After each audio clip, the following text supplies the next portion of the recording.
আমি আগেও বলেছি আমরা তো এখন বিভাগীয় পর্যায়ে করছি, এরপরে জেলা পর্যায়ে হবে, এরপরে একসাথে সমগ্র উপজেলায় হবে, পুরো বাংলাদেশ বন্ধ করে দেওয়া হবে। তখন কোথায় যাবেন?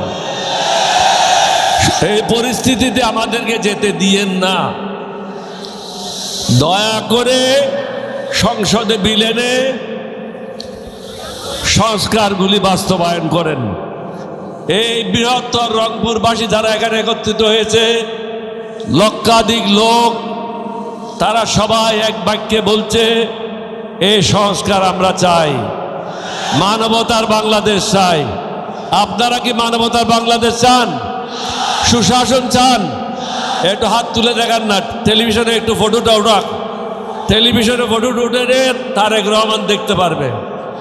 মানুষ কি চায় তাকে দেখতে হবে।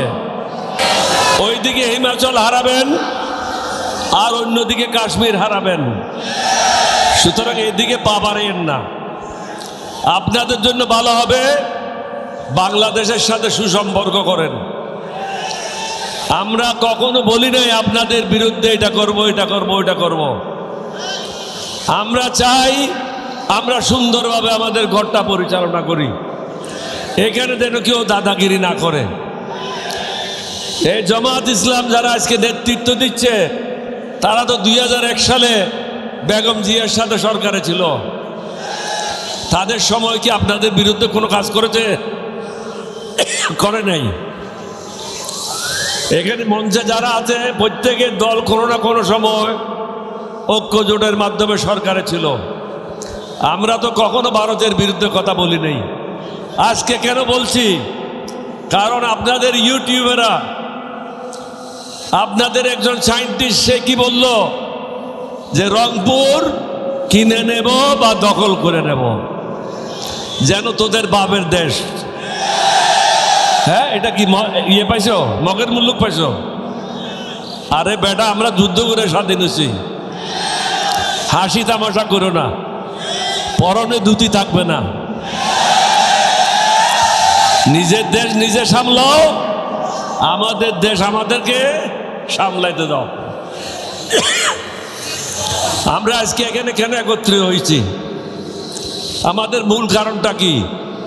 জনমত গড়ে তোলার জন্য আমরা ধারে ধারে বিভিন্ন জায়গায় যাচ্ছি। উদ্দেশ্যটা কি? আপনাদের ক্ষমতা আপনাদেরকে ফিরিয়ে দেওয়া। এখানে কোনো মন্ত্রীর জন্য না, কোনো গাড়ির জন্য না, বাড়ির জন্য না। জনগণের ক্ষমতা জনগণকে ফিরিয়ে দিয়ে মানবতার বাংলাদেশ, সুশাসন বাংলাদেশ এবং শান্তি সুখের বাংলাদেশ, যেখানে চাঁদাবাজি থাকবে না, অন্যায় থাকবে না, অবিচার থাকবে না। মানুষ সব নিজে কর্মকাণ্ড নিয়ে সুখে শান্তিতে বসবাস করবে। মাননীয় প্রধানমন্ত্রীকে বলবো, আপনিও এই রংপুরে বলে গিয়েছিলেন, জনগণকে আবেদন করেছিলেন তারা যেন বিএনপিকেও একটা ভোট দেয় এবং সংস্কারের জন্য একটা ভোট দেয়।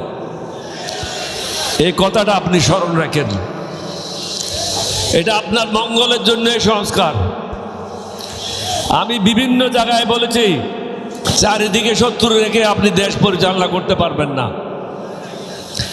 আমি আগেও বলেছি আমরা তো এখন বিভাগীয় পর্যায়ে করছি, এরপরে জেলা পর্যায়ে হবে, এরপরে একসাথে সমগ্র উপজেলায় হবে, পুরো বাংলাদেশ বন্ধ করে দেওয়া হবে। তখন কোথায় যাবেন? এই পরিস্থিতিতে আমাদেরকে যেতে দিয়েন না। দয়া করে সংসদে বিল এনে সংস্কারগুলি বাস্তবায়ন করেন। আমি খুলনার মিটিংয়েও বলেছি, একটা সংস্কার নিয়ে আপনার সমস্যা আছে। এই সংস্কারটা কি? কোনো ব্যক্তি যদি প্রধানমন্ত্রী হয় তাহলে সে দলীয় প্রধান থাকতে পারবে না। এই বিষয়টা আপনি 11 দলীয় ঐক্য জোটের সাথে বসেন, বসে এটার মীমাংসা করেন আলাপ আলোচনার মাধ্যমে। অন্যগুলি সুশাসনের জন্য প্রয়োজন। বর্তমান নির্বাচন কমিশনার যদি থাকে, বর্তমান নির্বাচন কমিশনের সদস্যরা যদি থাকে, তাদের অধীনে স্থানীয় সরকার নির্বাচন কখনো সুষ্ঠু হবে না, এবং আমরা এটাতে হয়তো অংশগ্রহণ করবই না।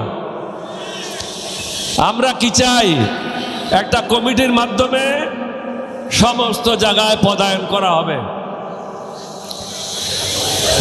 হাইকোর্ট হোক, সুপ্রিম কোর্ট হোক, একজন রাষ্ট্রদূত হোক, পাবলিক সার্ভিস কমিশন হোক, দুদক হোক, নির্বাচন কমিশন হোক, অর্থাৎ সংবিধানে যে সমস্ত পদগুলি আছে সমস্ত পদগুলিতে একটা কমিটির মাধ্যমে যাচাই বাছাই করে পদায়ন করা হবে। আমরা তো আমাদের জন্য কিছু বলছি না। আজকে আপনি ক্ষমতায় আছেন, কালকে বিরোধী দলে আসবেন, তখন আপনার অবস্থা কি হবে? সুতরাং ভেবে চিন্তে কাজ করেন। আমার অনুরোধ থাকবে, এই বৃহত্তর রংপুরবাসী যারা এখানে একত্রিত হয়েছে, লক্ষাধিক লোক, তারা সবাই এক বাক্যে বলছে এই সংস্কার আমরা চাই, মানবতার বাংলাদেশ চাই। আপনারা কি মানবতার বাংলাদেশ চান? সুশাসন চান? একটু হাত তুলে দেখান না। টেলিভিশনে একটু ফটোটা উঠাক, টেলিভিশনে ফটোটা উঠে তারেক রহমান দেখতে পারবে। মানুষ কি চায় তাকে দেখতে হবে। আপনাদের সবাইকে ধন্যবাদ। বাংলাদেশ জিন্দাবাদ। আসসালামু আলাইকুম ওয়া রাহমাতুল্লাহি ওয়া বারাকাতুহু।